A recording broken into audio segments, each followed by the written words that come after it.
Saudações históricas!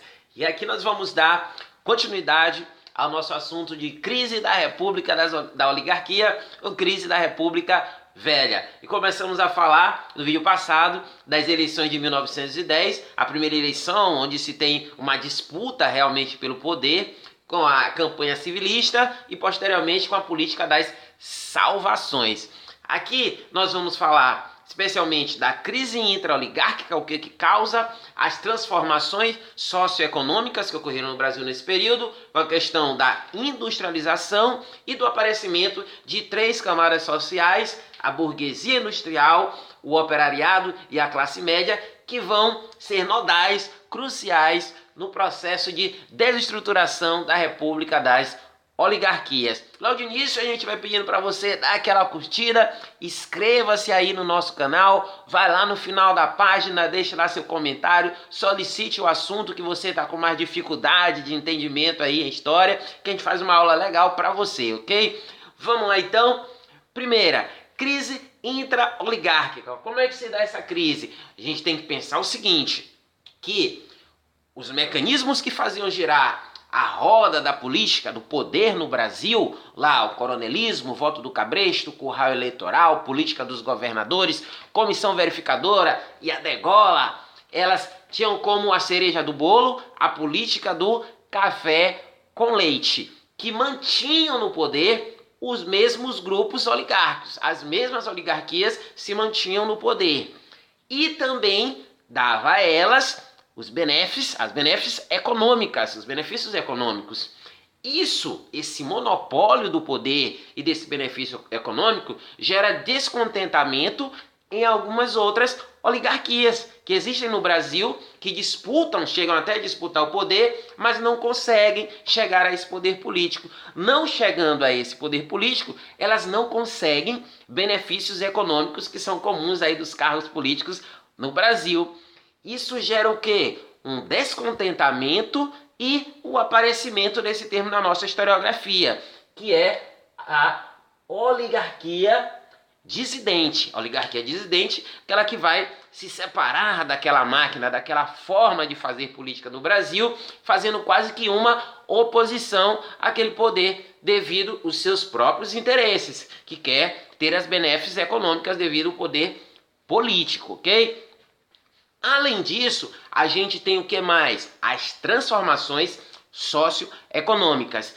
Principalmente questão da expansão demográfica. Expansão demográfica é essa que eu quero que você relacione aí com o processo de imigração, entrada de imigrantes no Brasil, principalmente italianos e alemães, desde lá do final do século XIX, com a abolição do trabalho escravo, questão de colônia de terras, colônia de parceria, lei de terras, entrada de todos esses imigrantes no Brasil. Faz um aumento da questão da expansão demográfica e contribuem muito para a urbanização, melhorias, urbanização, infraestrutura das cidades dos centros urbanos brasileiros, com questão de investimento em comércios, em outras áreas, bancos, deixando um pouquinho de lado essa questão da monocultura, do investimento somente na área rural, na área agrícola, principalmente com o café. O imigrante ele traz outra mentalidade de investimento desses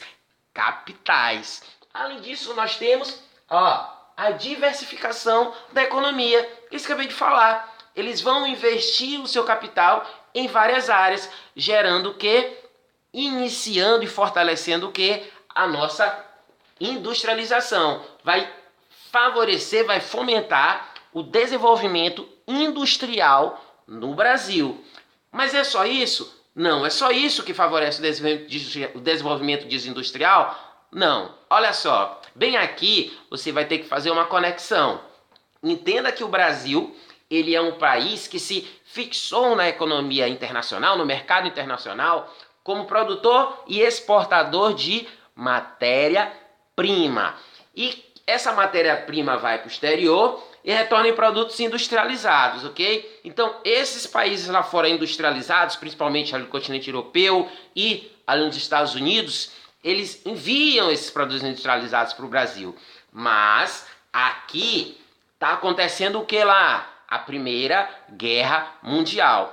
E esses países industrializados, eles vão direcionar as suas indústrias, os seus capitais industriais, para a indústria armamentista, para a indústria bélica. Elas não vão mais estar fornecendo esses produtos industrializados para a América, como para o Brasil.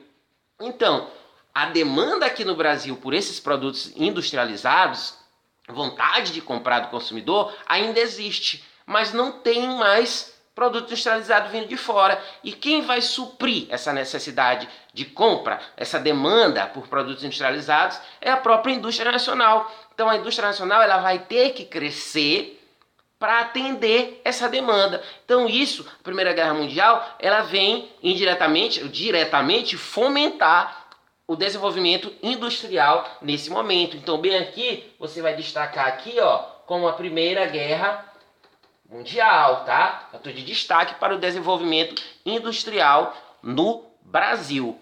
Esse desenvolvimento industrial, ele nos faz nascer a camada chamada de burguesia industrial. Quem é essa burguesia industrial? Quais são as camadas que vão compor essa burguesia industrial? Os próprios cafeicultores e comerciantes. Quando a gente falar comerciantes, você vai estar relacionando com os imigrantes. O que é isso aqui? A gente não falou que ocorreu uma diversificação dos investimentos? Então, esses cafeicultores, essa oligarquia dissidente brasileira, e alguma até que estava no poder também, criaram outra mentalidade e começaram a investir seus capitais não mais só na monocultura do café, em produzir e exportar café. Começaram a investir na atividade comercial, na atividade bancária e principalmente na atividade industrial, tá? Imigrantes enriquecidos com comércios, comerciantes já e esses cafeicultores. Interessantíssimo aqui, isso aqui é ponto nodal, é que essa burguesia industrial, ela aparece no cenário nacional não só como uma classe econômica, não só. Ela se propõe, ela se coloca como uma opção ao poder oligárquico, uma opção para substituir o poder das velhas oligarquias. Interessantíssimo, isso é ponto nodal. A burguesia industrial, ela se coloca como opção para a República das Oligarquias, uma nova opção, se candidata, de tomar o poder. Eles têm essa visão, a burguesia industrial tem esse posicionamento, certo?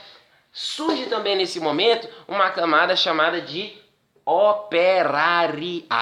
O operariado, ele nasce dentro dessas fábricas, ok? Ele nasce dentro dessas fábricas. Nesse momento, quais são as condições desse trabalhador, desse operariado? Dá até para você fazer outro paralelo, né? Lá com a Revolução Industrial. No início, a gente não tem leis trabalhistas. Então, longa jornada de trabalho, péssimas condições de higiene, baixíssimos salários, exploração de trabalho da mulher, de crianças, tudo isso em cima desse operariado. Ele não tem como se defender legalmente, pois não existe leis trabalhistas. Então, eles vão buscar o quê? Grêmios, associações e, por fim, chegando a fundar os sindicatos. Os sindicatos que vêm com uma força muito grande através da sua imprensa sindical. Entenda que essa imprensa sindical, ela não vai ser escrita só na língua nacional. Tem aqui imigrantes e essa imprensa ela vai trazer ideias anarquistas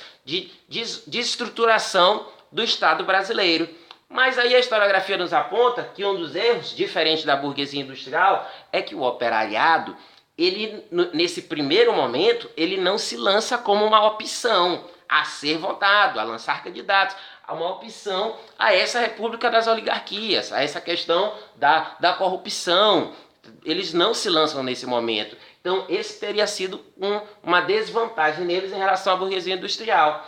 No entanto, lá em 1917, você vai fazer outro paralelo. O que está ocorrendo na Europa? Ó, Revolução Russa.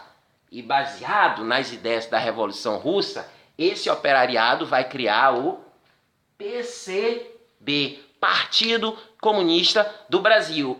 Partido esse que vai ficar na ilegalidade de 1922 até mais ou menos 1927. Mas ele vai conseguir emplacar alguns membros aí no legislativo, alguns membros na política brasileira, através do Bloco Operário e Camponês, famoso Bloco Operário e Camponês aí da República Velha, representando o operariado, ok? Então esse é o movimento operário no Brasil, na República Velha, certo? Por fim, a nossa querida classe média.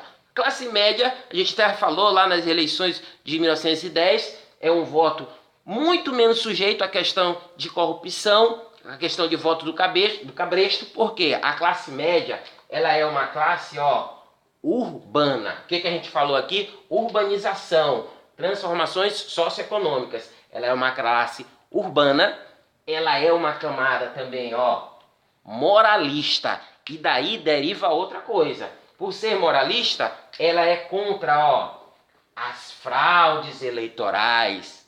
Ela é contra o coronelismo. E ela vai defender, sabe o quê?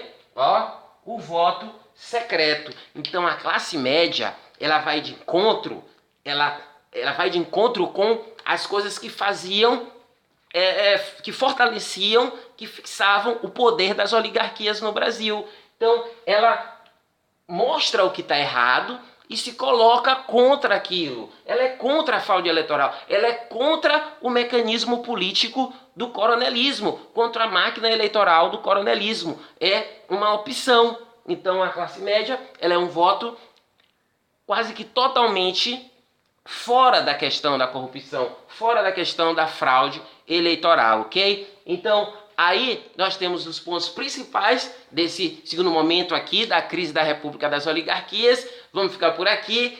E agora aquela nossa despedida original. Saudações históricas. Não esqueça de dar aquela curtida, se inscreva aí no nosso canal, deixe seu comentário e até a próxima!